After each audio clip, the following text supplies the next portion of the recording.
Alright guys, by now you should have your character in walking cycle. We got the tail also in its own cycle, so when I preview that I can see him walking.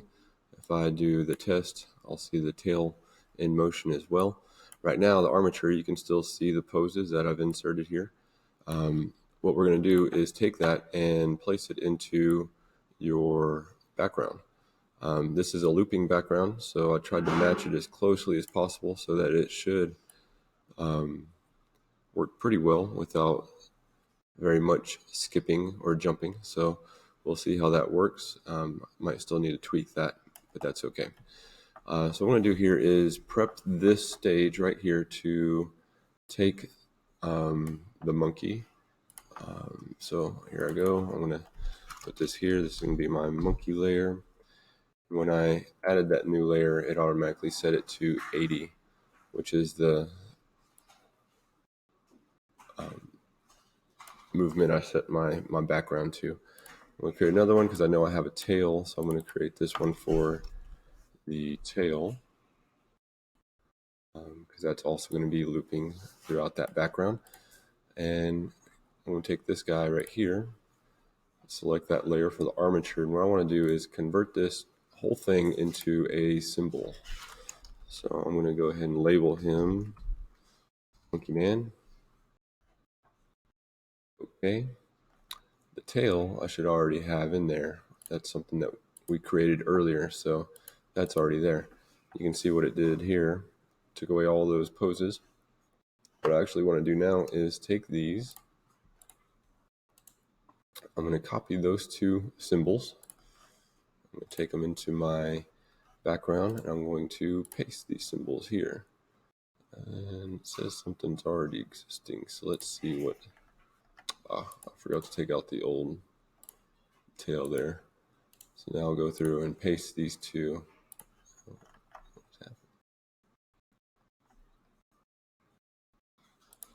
Got the old one in here too, so I'm going to delete that.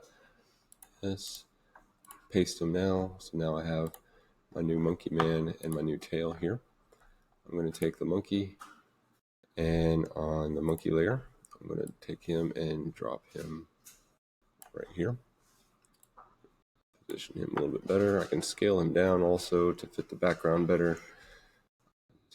Q, rescale this guy, drop him down, take the tail, go to my tail layer, bring the tail in, scale that down definitely.